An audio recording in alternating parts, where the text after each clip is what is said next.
सभी को नमस्कार। मेरा नाम है प्रफुल्ल राय और मैं आपका स्वागत करता हूं हमारे चैनल DPYQ में।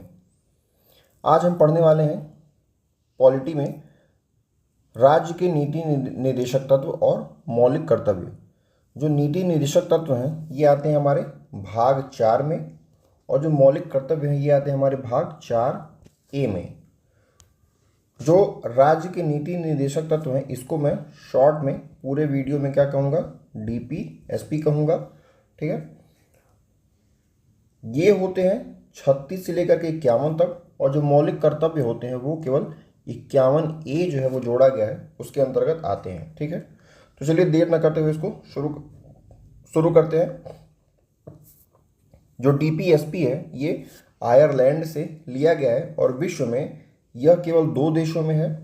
एक DPSP आयरलैंड में है और एक जो है वो भारत में ये लागू है।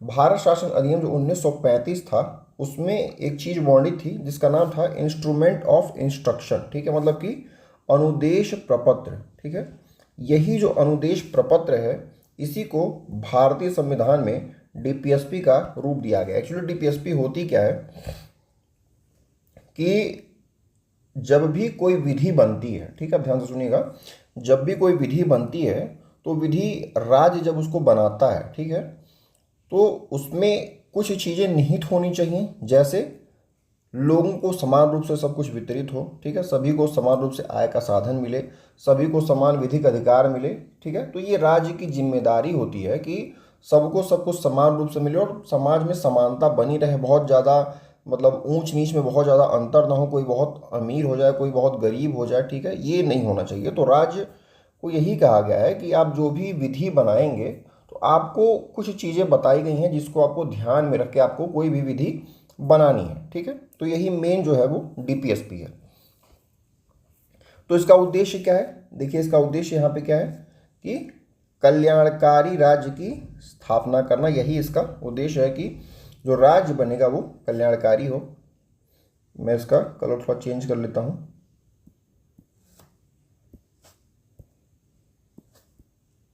देखिए, कल्याणकारी राज्य की स्थापना। अब ठीक है, प्रस्तावना में जो भी समानता, स्वतंत्रता और न्याय का जो संकल्प है वो DPSP को क्रियान्वित करनी पड़ी पूर्ण होगा। जब भी हम लोग प्रियम्बल पढ़ते हैं ना कि हम भारत के लोग, आप पढ़ते होंगे ना कि हम भारत के लोग, प्रस्तावना वाला प्रियम्बल, तो प्रियम्बल में ये जो लिखा रहता है कि समानता, स्वतंत्रता और न्याय का जो संकल्प होता है वो किसके द्वारा क्रियान्वित होता है, तो DPSP के द्वारा ही वो क्रियान्वित होता है। मतलब DPSP अगर ध्यान दिया जाए, अगर DPSP को ध्यान रख के कोई विधि बनाई जाए तो ये तीनों चीज़ें अपने आप फॉलो हो जाएंगी। इसमें यही मतलब है। यह देश के वास्तविक स्वरूप में सामाजिक और आर्थिक प्रजातंत्र को स्थापित करते हैं। ठीक है, 2 चीज़ें हैं, कौन सा, एक सामाजिक है और एक आर्थिक है। यहाँ पे गलती से भी आप क्या नहीं लिखेंगे, ये आप राजनैतिक वर्ड यहाँ पे आप नहीं लिखेंगे, स्टेटमेंट में ऐसे दे देता है। ठीक है, तो राजनैतिक नहीं लिखना है। देखिए अब आर्टिकल 36 से शुरू करते हैं। आर्टिकल 36 में क्या होता है कि राज्य शब्द का वही अर्थ है जो भाग 3 में और अनुच्छेद 12 में दिया गया। ठीक है, तो जब हम वो पढ़ेंगे मौलिक हमारा जो मूल अधिकार है, तो मूल अधिकार में हम देखेंगे कि राज्य शब्द के अंतर्गत में क्या क्या आता है। ठीक है, तो उसमें ये दिया हुआ है कि अनुच्छेद 12 में कि राज्य के अंतर्गत क्या क्या आता है। राज्य में एक्चुअली पूरा देश भी आता है। ठीक है, राज्य में राज्य तो आता ही है, राज्य में कई संस्थाएं होती हैं वो भी आती हैं। ठीक है, तो राज्य के अंतर्गत राज्य में कोई कंपनी भी आती है। ठीक है, अब आते हैं अनुच्छेद 37। अनुच्छेद 37 क्या कहता है कि आप जब भी देखिए, आप इसका केवल ये लाइन पढ़िए कि विधि निर्माण के समय में इन तत्वों का प्रयोग करना राज्य का कर्तव्य होगा। किन तत्वों का प्रयोग करना, कि जैसे यही है कि समाज में जो समानता है, ये समानता है, स्वतंत्रता है, ये न्याय है, ये सब कुछ समाज में सबको मिलता रहे, इन्हीं चीज़ों को ध्यान में रख के विधि बनानी है। यही कहता है आर्टिकल 37। अर्थात DPSP को वैधानिक शक्ति प्राप्त नहीं है। ठीक है, आप ये नहीं कह सकते हैं कि DPSP ले जाके आप कोर्ट में आप किसके खिलाफ केस कर सकते हैं। मतलब कि DPSP को वैधानिक शक्ति जो है वो नहीं प्राप्त है, इसको हम कोर्ट में सबूत के तौर पे हम नहीं पेश कर सकते हैं। ठीक, एक चीज़ आप ध्यान देंगे, KT शाह का एक बहुत इंपॉर्टेंट स्टेटमेंट है। DPSP एक ऐसा चेक है जो बैंक की सुविधा के अनुसार अदा किया जाता है। बैंक की सुविधा के अनुसार मतलब राज्य अगर चाहेगा तो इसको यूज़ कर सकता है इन मतलब आदर्शों को, और नहीं मन करेगा तो नहीं करेगा। मतलब बैंक की सुविधा के अनुसार इसको पेमेंट कर सकते हैं। अब देखिए जो डीपीएसपी है वो उसमें 3 तरह की डीपीएसपी बनाई गई है। पहली कौन सी है, तो आर्थिक है, सामाजिक है और समाज के कल्याण संबंधी है। ठीक है, तो आर्थिक न्याय है, सामाजिक सुरक्षा है और समाज का कल्याण है। इसमें कहीं भी आप ध्यान दीजिएगा, इसमें कहीं भी राजनैतिक वर्ड नहीं है, ये हमेशा देता है और लोग इसको गलत करके आते हैं, राजनैतिक इसमें नहीं है। तो आर्थिक न्याय में कौन कौन सा हो गया, आर्टिकल 38 और 39 हो गया। ठीक है, फिर सामाजिक सुरक्षा में कौन कौन सा हो गया, तो सामाजिक में 40, 42, 43, 43 का ए, 45, 46, 47 और 39 का ए है। और समाज कल्याण संबंधी में कौन सा है, तो उसमें 40 आता है। ठीक है, जो ग्राम वाला होता है, ठीक है, ग्राम की स्थापना, और फिर ये सारा होता है। तो आपको इतना नहीं जानना है, ये सब पीसेस में पूछा जाता है, लेकिन आपको बस ये जानना है कि जो डीपीएसपी होती है उसको 3 भाग में मुख्यतः बांटा गया है। कौन कौन सा, तो आर्थिक न्याय मतलब कि सभी को मतलब समान रूप से पैसा कमाने के लिए अवसर मिलना चाहिए, तो आर्थिक न्याय हो गया। चाहे अगर जो भी संसाधन उपलब्ध हैं, जैसे कि मान लीजिए कोयला है, चाहे जो भी है सब कुछ, तो जो संसाधन उपलब्ध हैं वो समान रूप से वितरित होने चाहिए। फिर दूसरा है सामाजिक सुरक्षा और तीसरा है सामाजिक कल्याण। ठीक है, आर्थिक वाला देखते हैं। तो आर्थिक न्याय संबंधी नीति निर्देशक तत्व में कौन था, 38 और 39 था। तो इसमें आर्थिक सुरक्षा की और आर्थिक न्याय की बात की गई है। ठीक है, इसमें हम लोग एक एक आर्टिकल देखेंगे क्योंकि ये सारा बहुत इंपॉर्टेंट है, इसमें एक भी छोड़ने लायक नहीं है। 38 का जो 1 नंबर है वो ये कहता है कि लोक कल्याण की अभिवृद्धि हेतु जिसमें सामाजिक, आर्थिक और राजनीतिक न्याय प्रत्येक व्यक्ति के लिए सुनिश्चित हो, ऐसी व्यवस्था राज्य बनाएगा। ठीक है, तो न्याय किस प्रकार का होना चाहिए, न्याय हमारा जो है वो सामाजिक हो, आर्थिक हो और यहाँ पे राजनैतिक न्याय है। ठीक है, तो इसको आप ध्यान देंगे, सामाजिक, आर्थिक और राजनैतिक न्याय। तो न्याय यहाँ पे कितने प्रकार का मांगा गया है, न्याय मांगा गया है यहाँ पे 3 प्रकार का न्याय मांगा गया है, सामाजिक, आर्थिक और राजनैतिक। 38 का 2 कहता है कि आपसी असमानता कम करने हेतु लोगों की प्रतिष्ठा, सुविधाओं और अवसरों की असमानता समाप्त करने का प्रयास करेगा। मतलब यहाँ पे ये है असमानता कम करना। असमानता कम करना किस चीज़ का, तो आय की असमानता को कम करना। ठीक है, और अवसरों की असमानता को कम करना। मतलब कि ये हो सकता है कि मान लीजिए 2 वर्ग हैं, ठीक है, एक वर्ग को 10 जगह पे फॉर्म अप्लाई करने का मौका मिल रहा है और एक लोग को केवल 5 जगह फॉर्म अप्लाई करने का मौका मिल रहा है। ठीक है, तो यहाँ पे अवसर की असमानता हो गई ना, तो ऐसा नहीं होना चाहिए, सभी को समान रूप से अवसर मिलना चाहिए। तो यहाँ पे जो 38 का 2 है ये क्या कहता है, ये कहता है असमानता। असमानता किसमें किसमें करना है, तो एक तो अवसर में, ठीक है, और दूसरा किसमें है, आय में। ठीक है, पहला क्या था, न्याय के बारे में था, सामाजिक, आर्थिक और राजनीतिक, और 38 का 2 है असमानता किसका, अवसर और आय का। ठीक है, फिर ये 38 खत्म हो गया, अब आता है हमारा 39। 39 में ये है कि राज्य जो है वो स्त्री व पुरुष को समान रूप से जीविका के साधन उपलब्ध कराने का प्रयत्न करेगा। जीविका के साधन मतलब कि आपको मतलब ऐसा इतना साधन उपलब्ध करा देना कि आप अपना जीवन जो है वो खुशीपूर्वक जी सकें। इसमें समान न्याय, देखिए ये लाइन बहुत इंपॉर्टेंट है, ये समान न्याय, गरीबों को निःशुल्क विधिक सहायता। ठीक है, गरीब जो होते हैं उनको निःशुल्क मतलब जो वकील की सहायता होती है वो मिलनी चाहिए। ये किसमें पूछा गया, ये 39 के क में हुआ है, ये बहुत ज़्यादा इंपॉर्टेंट है, ये कई बार एग्जाम में पूछा भी गया है। ठीक है, फिर आता है 39 का ख। 39 के ख में यही कहता है कि जो भी भौतिक साधन उपलब्ध है, ठीक है, क्या है भौतिक साधन, उनका अधिक से अधिक सार्वजनिक हित में उनका उपयोग हो सके, ऐसा उसका स्वामित्व और नियंत्रण हमको करना है। ठीक है, मतलब प्रकृति में जो भी भौतिक साधन उपलब्ध है उसको हमको ऐसे हाथों में देना है कि उसका अधिक से अधिक सार्वजनिक हित हो सके, बस। 39 का ग है कि राज्य ये ध्यान रखेगा कि संपत्ति व उत्पादन के साधनों का विकेंद्रीकरण, विकेंद्रीकरण मतलब क्या होगा कि सभी को प्राप्त हो सके। ठीक है, सभी को प्राप्त। ठीक है, जैसे हमने क्या पढ़ा था, पंचायती राज में विकेंद्रीकरण पढ़ा था ना, तो वैसे ही है कि सभी को वो मिल सके और उसमें सार्वजनिक हित को किसी प्रकार की हानि न हो। 39 का घ क्या कहता है कि स्त्री हो या पुरुष सभी को समान कार्य के लिए समान वेतन। ये बहुत ही इंपॉर्टेंट लाइन है, एकदम स्टार बना लीजिए इसको। ऐसे देखिए सीधे सीधे क्वेश्चन पूछता है कि समान कार्य के लिए समान वेतन किसमें कहा गया है, तो 39 के घ में कहा गया है। और फिर दूसरा क्वेश्चन पूछेगा कि समान न्याय और गरीबों को निःशुल्क विधिक सहायता किसमें कहा गया है, तो ये 39 के क में कहा गया है। बस ये दो, जो 39 का क है और 39 का जो घ वाला है, मतलब ए और डी, ये दोनों बहुत ज़्यादा इंपॉर्टेंट हैं। अब यहाँ पे चूंकि एग्जाम का लेवल कठिन हो गया है, तो आप इसको याद कर सकते हैं कि जो समान पारिश्रमिक अधिनियम है ये 1976 का है। ठीक है।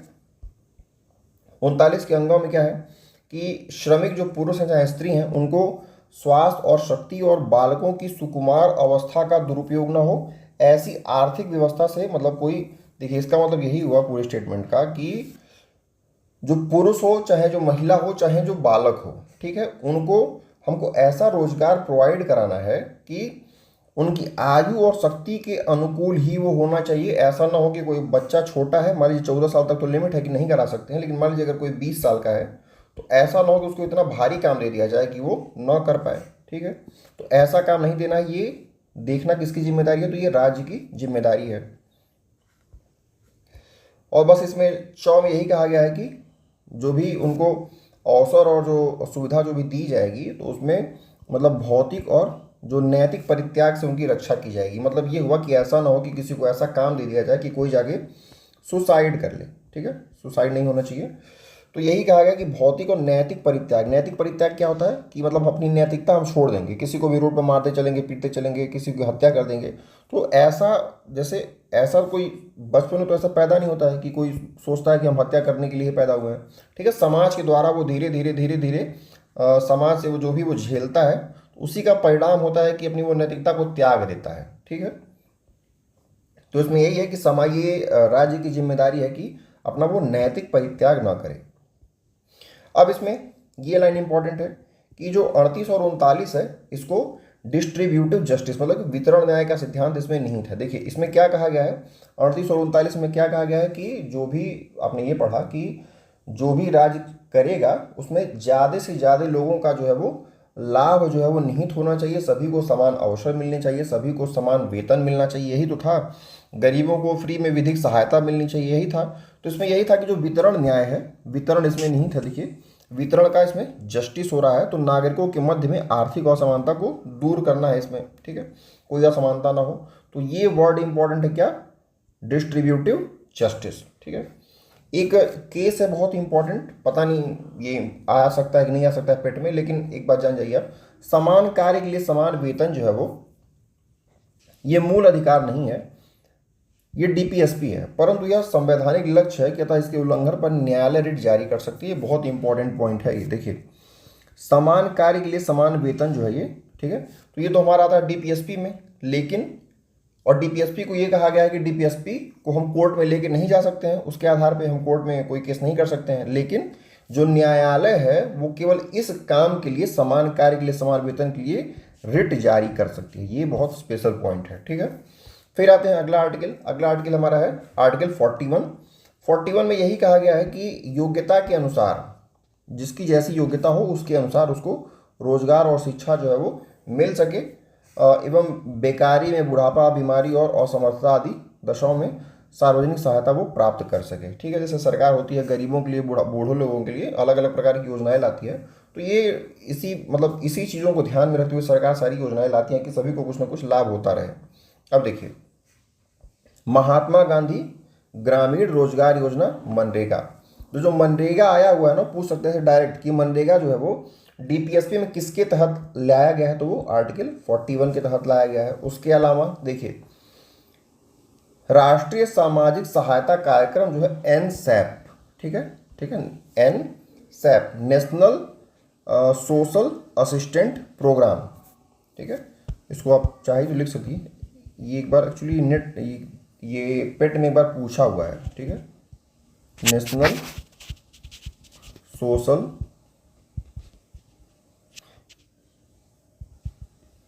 असिस्टेंस प्रोग्राम, ये इसका फुल फॉर्म है। ठीक है, तो सामाजिक सहायता में क्या हो गया, तो एक हो गया कि हमारा जो वृद्धावस्था पेंशन है उसको हम कर सकते हैं, राष्ट्रीय परिवार लाभ योजना हो गया। ठीक है, फिर राष्ट्रीय मातृत्व लाभ योजना हो गया। अब यह जनसंख्या स्त्रीकरण का भाग हो गया सन 2001 से। ठीक है, ये सारी योजनाएं बहुत पहले आई हुई हैं। अब आता है आर्टिकल 42, आर्टिकल 42 में यही कहा गया है कि व्यक्ति को अपनी अनुकूल और मन के अनुसार अवस्थाओं में ही कार्य करना पड़े, और जो स्त्रियां हैं उनको प्रसूति सहायता के लिए राज्य जो है वो उपबंध करेगा। तो ऐसे सीधे सीधे पूछता है कि जो प्रसूति सहायता जो राज्य देता है, ठीक है, वो किस आर्टिकल में आएगा? तो ये आएगा हमारा 42 में। तो इंपॉर्टेंट क्या क्या हो गया? देखिए, मनरेगा हो गया 41 में, और प्रसूति सहायता किस में हो गया? वो 42 में हो गया। फिर आता है आर्टिकल 43। 43 में यही कहा गया है कि जो भी मजदूर लोग हैं, ठीक है, तो वो जो भी काम करते हैं, ऐसा नहीं है कि वो दिन भर अगर काम कर रहे हैं तो आप उनको 100 रुपया दे के आप उनको किनारे कर दीजिए, ठीक है। अगर वो मेहनत कर रहे हैं तो उनको यथोचित उनको वेतन मिलना चाहिए, जितना उचित उतना वेतन मिलना चाहिए।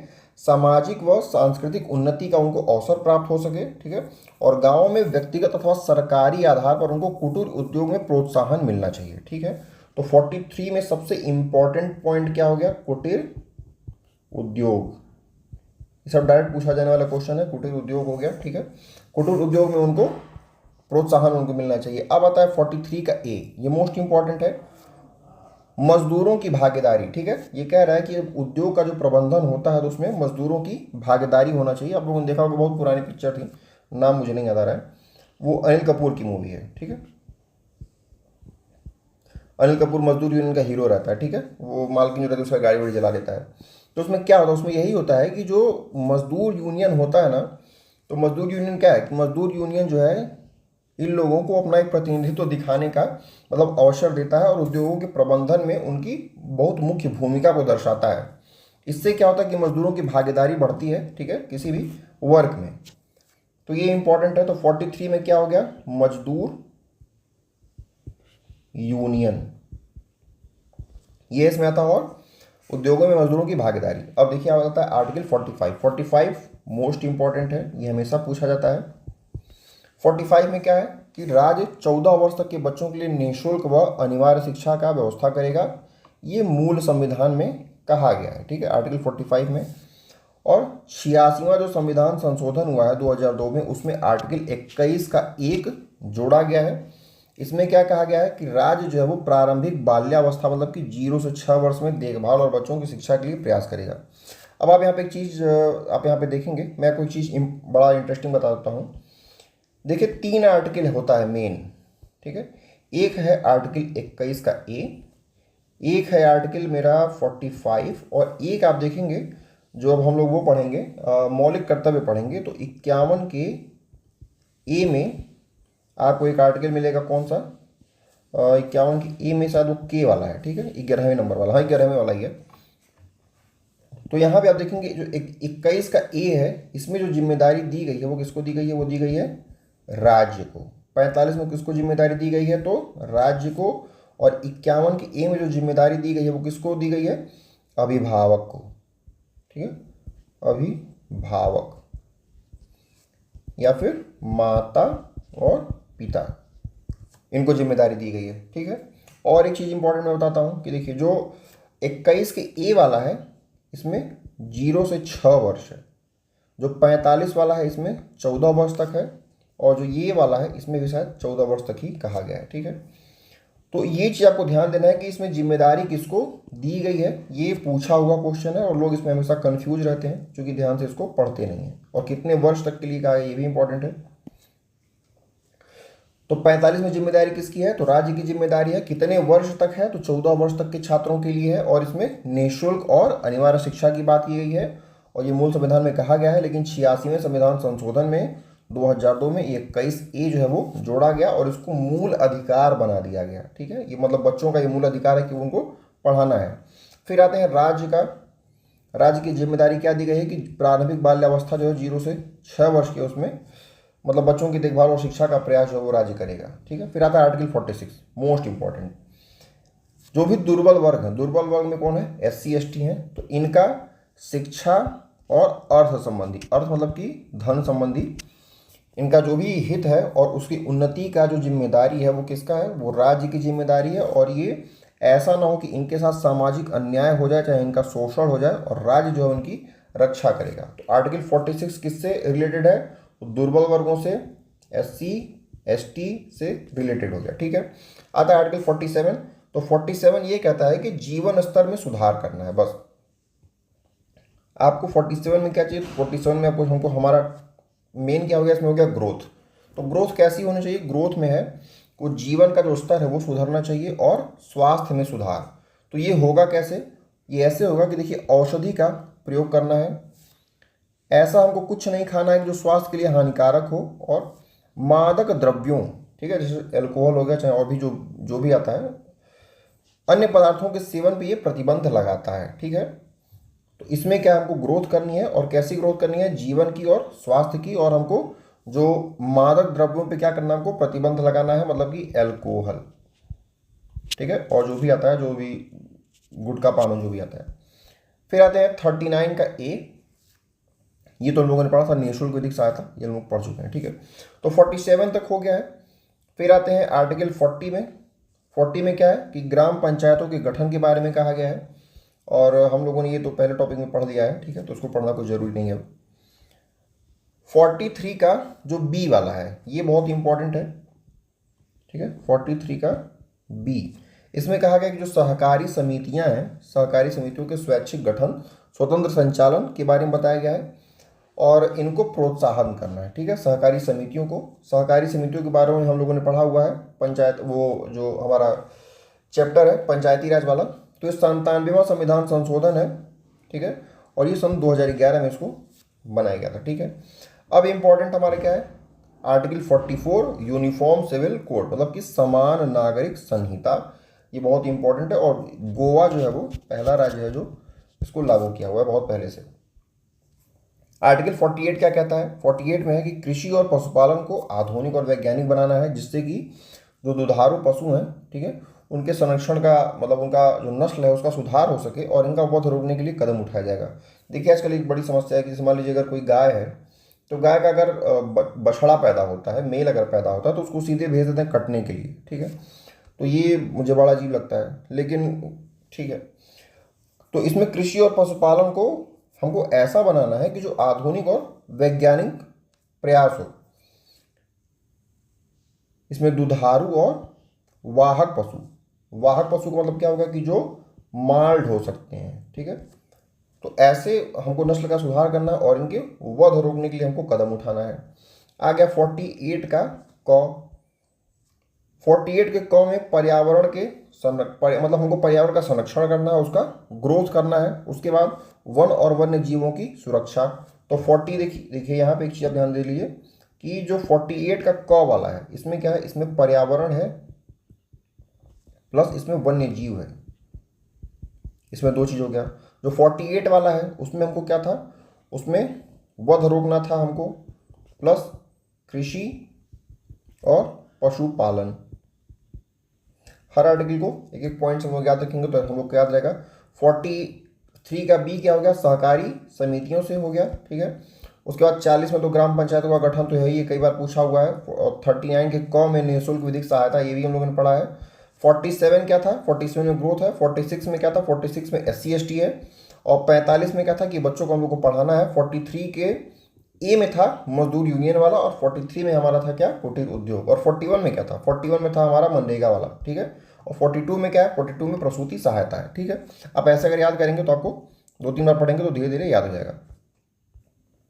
अब आते हैं 49 में। 49 में हमारा क्या? हमारे जो भी स्मारक है ना, ठीक है, उनको हमको ऐसा करना है कि वो सही सलामत बचे रहें, ठीक है। जाके लोग स्मारक पे जाके पता नहीं लोग क्या क्या लिख देते हैं, सारे प्रेमिका का नाम, सारा प्रेम उलट उलट पड़ता है इन लोगों का, मुझे समझ नहीं आता, इतना हल्का प्रेम है। तो 49 में जो स्मारक है उसको हमको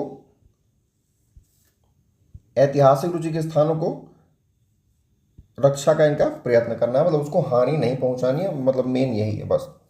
50 में क्या कहा गया है? 50 में कहा गया है, ये बहुत इंपॉर्टेंट है, कि जो न्यायपालिका है और जो कार्यपालिका है, इन दोनों को अलग अलग रखना है। इन दोनों में कोई लड़ाई झगड़ा नहीं होना चाहिए, बस। इसमें यही कहा गया है कि 50वें में। 51वें में कहा गया है कि अंतर्राष्ट्रीय शांति और सुरक्षा की बात की गई है, और इसमें जो विदेश नीति है, ये भी क्वेश्चन पूछा हुआ है कि विदेश नीति संबंधी निदेशक तत्व के बारे में बताया गया है, और अंतर्राष्ट्रीय शांति के बारे में बताया गया है, ठीक है। अब देखिए, इससे क्वेश्चन बना हुआ है, ठीक है, कई बार बना हुआ है कि गांधीवादी नीति निर्देशक तत्व कौन कौन से हैं। तो देखिए, मैं सिंपल बहुत तरीका बताता हूँ। देखिए, आप ऐसे करिए, देखिए 40, 40 के बाद 43 और 43 के बाद 46। अब अगर ये तीन याद कर लेते हैं, 40, 43, 46, और 46 के बाद लगातार यहाँ से उठाइए और ले जाइए कहाँ तक, 50 तक ले जाइए, बस हो गया। तो 46 के बाद 47, 48, 49, इसी में 48 ए भी आ गया, ये सारा इसी में आ गया। तो ये जितने भी आर्टिकल हैं ये सारे के सारे क्या हैं, ये गांधीवादी हैं, ठीक है। देखिए 40 है, 43 है, 46 है, फिर 47, 48, 48 का 49 और 50, ये सारे के सारे क्या है, गांधीवादी डीपीएसपी में आते हैं ये।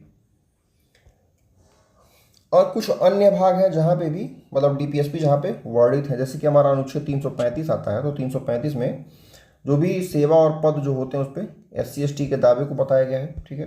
फिर 350 में बताया गया है क्या कि अगर आपको ये 350 तो एक्चुअली ये लैंग्वेज वाले में आता है, ठीक है, ये पार्ट 17 का हिस्सा है आर्टिकल 350 और 351 ये दोनों, ठीक है, ये पार्ट 17 का लैंग्वेज का हिस्सा है। इसमें यही कहा गया है 350 में कि अगर आपको कोई व्यथा है तो जैसे कि कोर्ट में क्या होता है कि कोर्ट में इंग्लिश यूज़ की जाती है, लेकिन अगर आप कहीं पीड़ित हैं, ठीक है, तो आप ऐसा लेटर आप भेज सकते हैं कोर्ट को कि वो आपके स्थानीय लैंग्वेज में हो, ठीक है, इसके लिए कोई बाध्यता नहीं है। तो मतलब व्यथा के निवारण के लिए प्रयोग की जाने वाली भाषा की बात की गई है 350 में।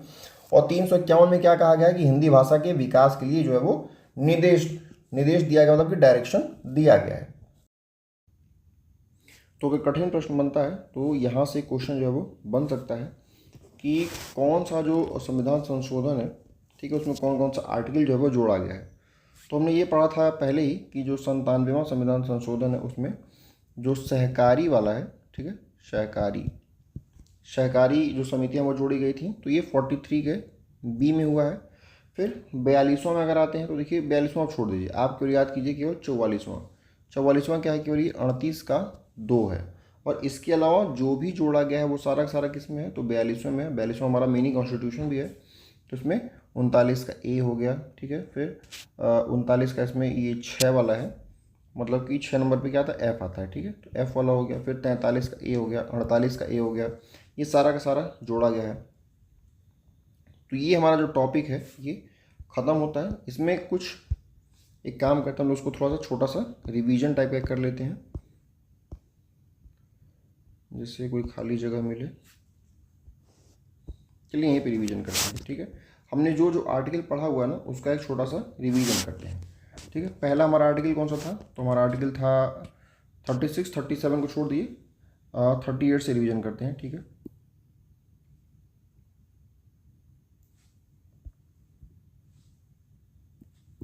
एक मिनट जरा, ठीक है। तो शुरू करते हैं 38 से।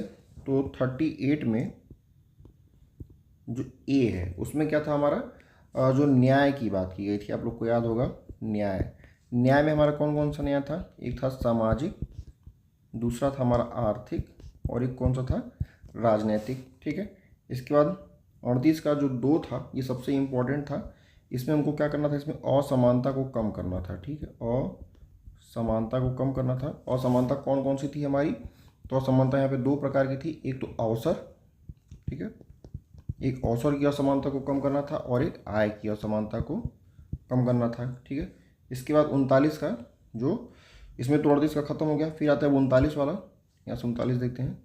तो 39 में जो ए वाला है ये बहुत इंपॉर्टेंट है, और 39 में फिर डी वाला बहुत इंपॉर्टेंट था। तो ए वाले में क्या था कि समान न्याय मिलना चाहिए, ठीक है, समान न्याय, चाहे वो गरीब व्यक्ति हो चाहे वो अमीर व्यक्ति हो, सभी को समान न्याय मिलना चाहिए। फिर गरीबों को क्या मिलेगा, निःशुल्क विधिक सहायता मिलेगा, ठीक है, हमने ये पढ़ा हुआ था, विधिक सहायता मिलेगी। और इसमें फिर बी वाला क्या था, बी वाले में ये था कि सबका सार्वजनिक हित हो सके, ये इंपॉर्टेंट नहीं है। फिर सी वाला भी उतना इंपॉर्टेंट नहीं है। डी वाला जो है बहुत इंपॉर्टेंट है। डी वाले में क्या था, समान कार्य के लिए समान वेतन, ठीक है, ये बहुत इंपॉर्टेंट था। इसके बाद ई और एफ इसमें उतना इंपॉर्टेंट नहीं है, ठीक है, लेकिन आपको ये मैंने बताया था कि जो ये आर्टिकल 38 और 39 है, ठीक है, वो किसको मानता है, तो ये मानता है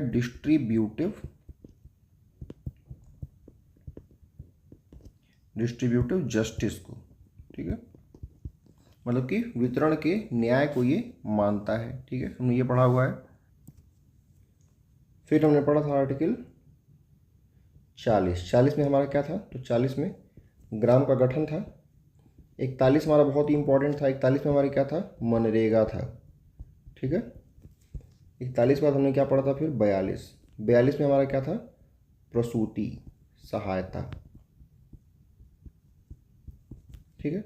42 के बाद क्या है, 43। 43 में हमारा क्या था, जो कुटीर उद्योग है,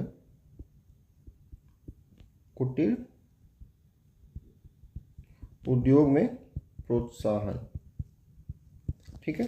और 43 में हमारा दो था, तो एक था 43 का ए और एक था 43 का बी। तो 43 का जो ए वाला है वो हमारा कौन सा था, मजदूर यूनियन वाला, ठीक है, आपको याद आया होगा, मजदूर यूनियन। और 43 के बी हमारा क्या था, सहकारी समिति वाला था, ठीक है, सहकारी समिति वाला था।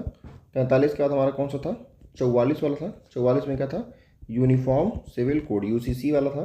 उसके बाद 45 में क्या था, 45 में जो राज्य को जिम्मेदारी दी गई है कि वो 14 वर्ष तक के जो बच्चे हैं उनको निःशुल्क जो है वो शिक्षा प्रदान करेगा, ठीक है।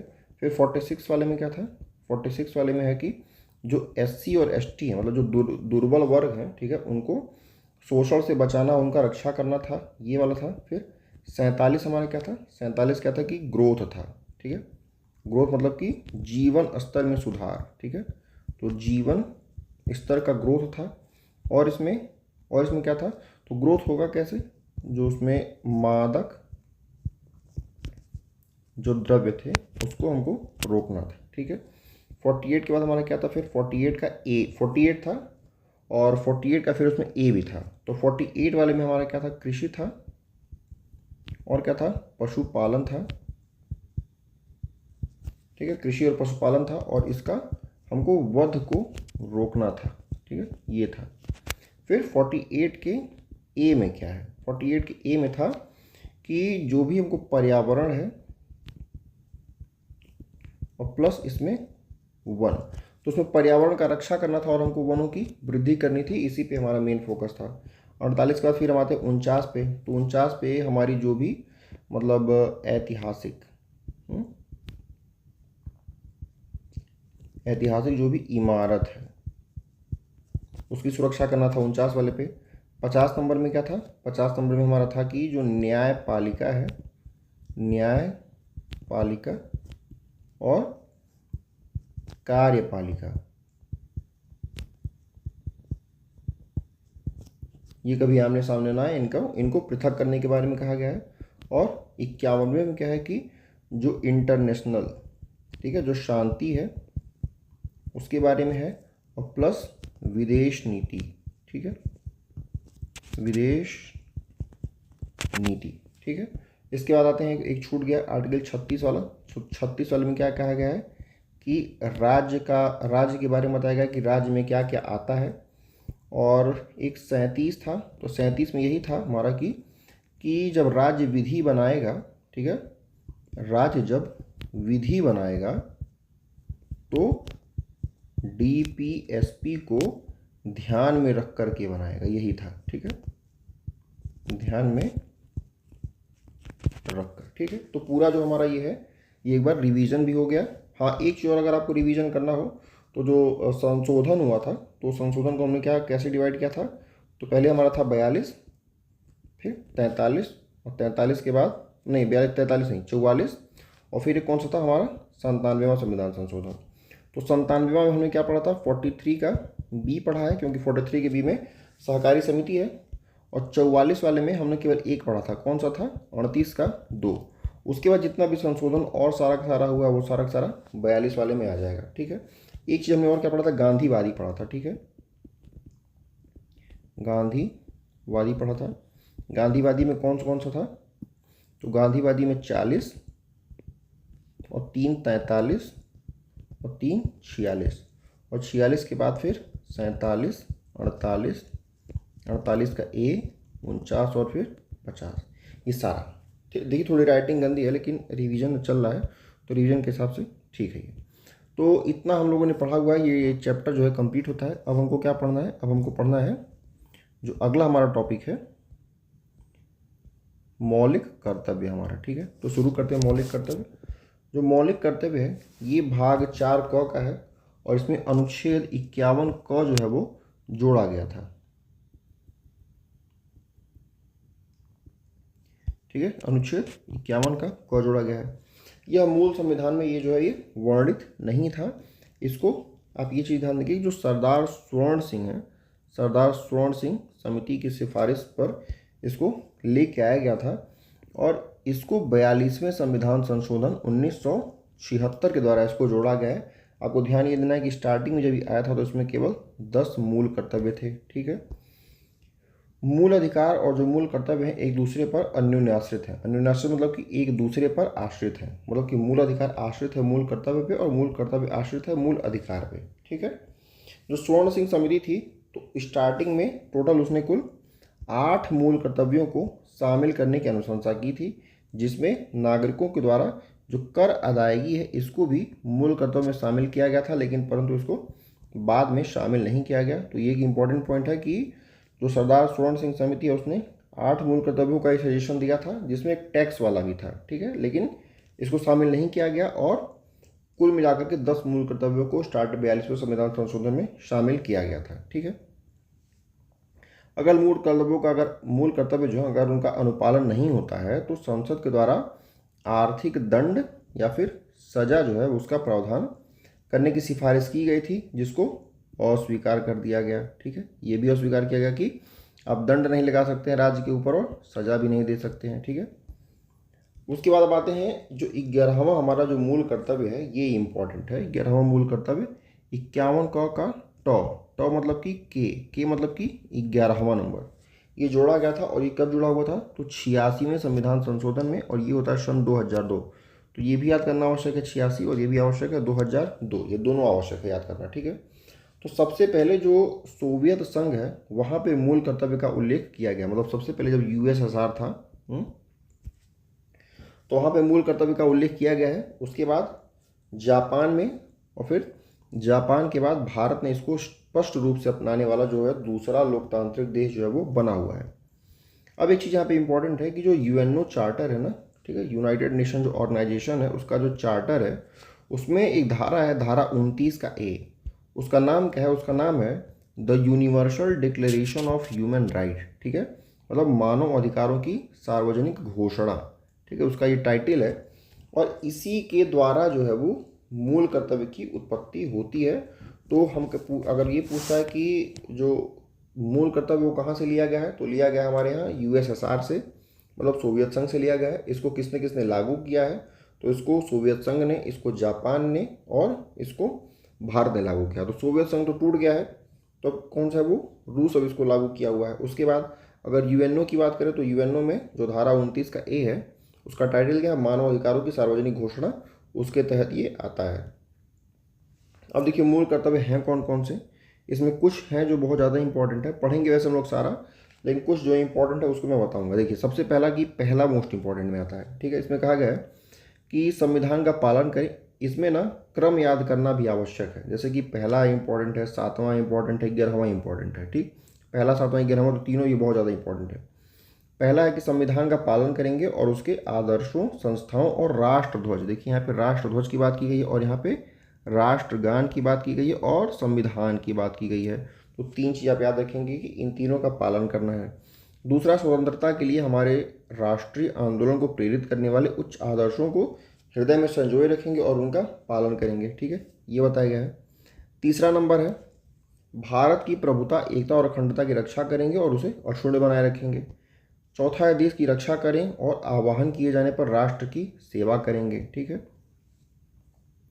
5वां इंपॉर्टेंट है इसमें, ठीक है, 5वां ये इंपॉर्टेंट है, ऐसी प्रथाओं का त्याग करेंगे जो स्त्रियों के सम्मान के विरुद्ध हो, ठीक है। सभी लोगों में समरसता और भातृत्व की भावना का विकास करेंगे जो सभी भेदभाव से परे हो। 6वां है हमारी सामासिक मतलब कि मिश्रित संस्कृति की गौरवशाली परंपरा का महत्व समझेंगे और परिरक्षण करेंगे, मतलब कि हमारी जो भी विविधता में एकता वाली संस्कृति है उसका हम महत्व समझेंगे और उसका उसका परिरक्षण करेंगे। सातवां इंपॉर्टेंट है कि प्राकृतिक पर्यावरण को, जिसके अंतर्गत इसमें क्या क्या आता है, तो वन आता है, झील आता है, नदी आता है और वन्य जीव भी इसी में आते हैं। ठीक है, इनकी रक्षा करेंगे और उनका संवर्धन करेंगे, बढ़ाएंगे उनको, और प्राणी मात्र के प्रति दया का भाव रखेंगे। तो क्रम में हमको याद रखना, तो ये 7वें नंबर पे आता है। ठीक है, और जो संविधान वाला था, जो राष्ट्रध्वज वाला था और राष्ट्रगीत वाला था, वो किसमें था, वो हमारा पहले नंबर पे था। और ये जो स्त्रियों वाला है, ये स्त्रियों के प्रति सम्मान वाला, ये किसमें है, ये 5वें नंबर पे है। तो ये 5 7 हो गया। फिर वैज्ञानिक दृष्टिकोण रखेंगे किसी भी चीज़ के लिए, तो ये 8वें नंबर पे है। 9वां है कि सार्वजनिक संपत्ति को नुकसान नहीं पहुंचाएंगे और हिंसा से हम दूर रहेंगे। ठीक है, 10वां क्या है, व्यक्तिगत और सार्वजनिक सामूहिक गतिविधियों के सभी क्षेत्रों में उत्कर्ष की ओर बढ़ने का स्वतः प्रयास करेंगे, जिससे राष्ट्र निरंतर बढ़ते हुए उपलब्धि की नई ऊंचाइयों को छू ले। 11वां मोस्ट इंपॉर्टेंट हमारा है, इसमें 6 से 14 वर्ष के बच्चों के बारे में बताया गया है। तो 6 से 14 वर्ष के बच्चों को माता पिता, देखिए यहाँ पे क्या वर्ड यूज किया गया है, माता पिता या फिर प्रतिपाल्य, प्रतिपाल मतलब कि बालक के संरक्षक, संरक्षक मतलब कि गार्जियन। गार्जियन जो होता है जरूरी नहीं कि वो माता पिता ही हो, गार्जियन में चाचा चाची मामा मामी कोई भी हो सकता है। ठीक है, या फिर जो उसको गोद लिया हो वो भी हो सकता है। तो उसको वो शिक्षा का अवसर प्रदान कराएगा। और इसमें ये जो 86वां संविधान संशोधन, उसमें जो धारा 4 है उसके माध्यम से ये जोड़ा गया है। ठीक है, एक केस है MC मेहता बनाम भारत संघ का।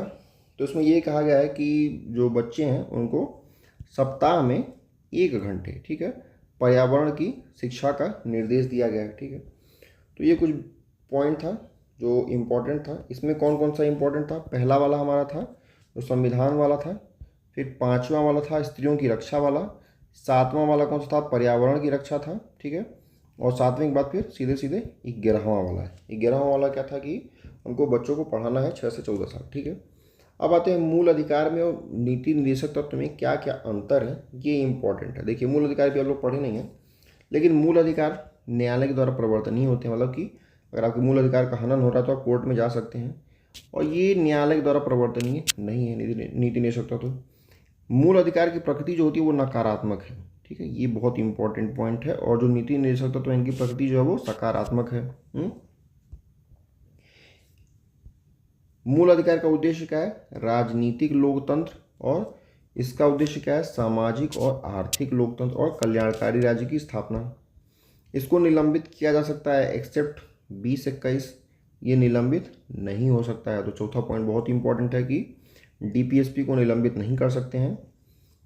यह पूर्ण नहीं है, मतलब कि क्या, ये एब्सोल्यूट नहीं है। ठीक है, ABSOLUT, ठीक है, ये एब्सोल्यूट नहीं है। ठीक है, और जो DPSP है, ठीक है, ये राज्य इस पर निर्बंधन जो है वो नहीं लगा सकता है, और जो मूल अधिकार है उस पर जो राज्य है वो निर्बंधन लगा सकता है।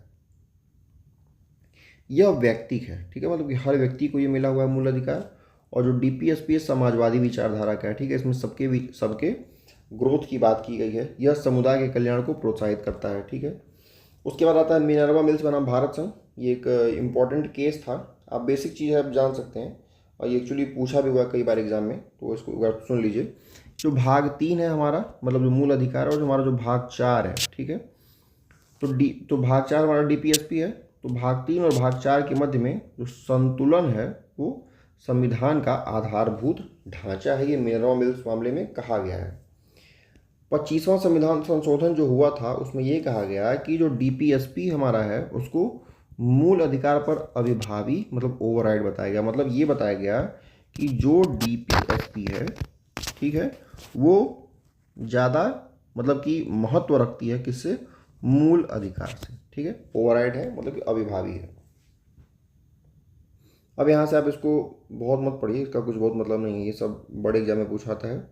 और ये आप देख सकते हैं, ये इंपॉर्टेंट है कि जो DPSP है, DPSP के बारे में कुछ कथन है इंपॉर्टेंट। तो डॉक्टर अम्बेडकर ने इसको आर्थिक लोकतंत्र की स्थापना हेतु कहा है कि ये महत्वपूर्ण है। ठीक है, KM पणिक्कर ने कहा है कि ये आर्थिक समाजवाद लाने के लिए कहा गया है कि आर्थिक समाजवाद अगर ले आना है तो DPSP आवश्यक है। आइवर जेनिंग्स ने इसको पवित्र इच्छाएं कहा है, और श्री नसरुद्दीन जी ने इसको नीति निर्देशक तत्व को 9 वर्ष की शुभकामनाएं कहा है। जो मूल कर्तव्य है उसका उल्लेख कहाँ कहाँ पे है, तो सोवियत रूस में, जापान में और चाइना में भी है। ठीक है, तो ये हमारा हो गया टॉपिक कंप्लीट। तो इसमें हमारा 2 टॉपिक था, कौन कौन सा था? तो एक तो हमारा हो गया DPSP और एक हमारा हो गया कौन सा? Fundamental duties. हाँ, एक चीज़ और आप लोग ध्यान दीजिए कि रात में, ठीक है, रात में रोज़ 11 बजे, ठीक है, लाइव मैं आता हूँ। और लाइव आके जैसे हो गएगा कि जो भी आपको दिन में पढ़ाया जाएगा, ठीक है, जो आपको दिन में जिसका भी वीडियो अपलोड हुआ रहेगा आप उसको दिन भर पढ़ेंगे।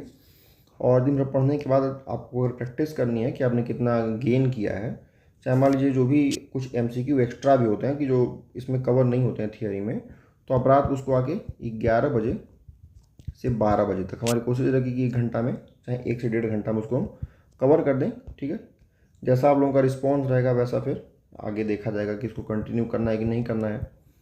क्योंकि मान लीजिए कोई पढ़ने वाला नहीं रहेगा तो फिर पढ़ाने का मतलब कुछ मज़ा है नहीं, ठीक है। एक लोग 2 लोग लाइव रहेंगे तो ठीक है, फिर मैं कोशिश करूँगा अगर 1 लोग 2 लोग भी हैं तो भी, लेकिन मान लीजिए अगर कोई नहीं है तो फिर पढ़ाने का कुछ मतलब नहीं है। तो रोज़ रात ये 11 बजे से ये क्लास हमारी लाइव रहती है।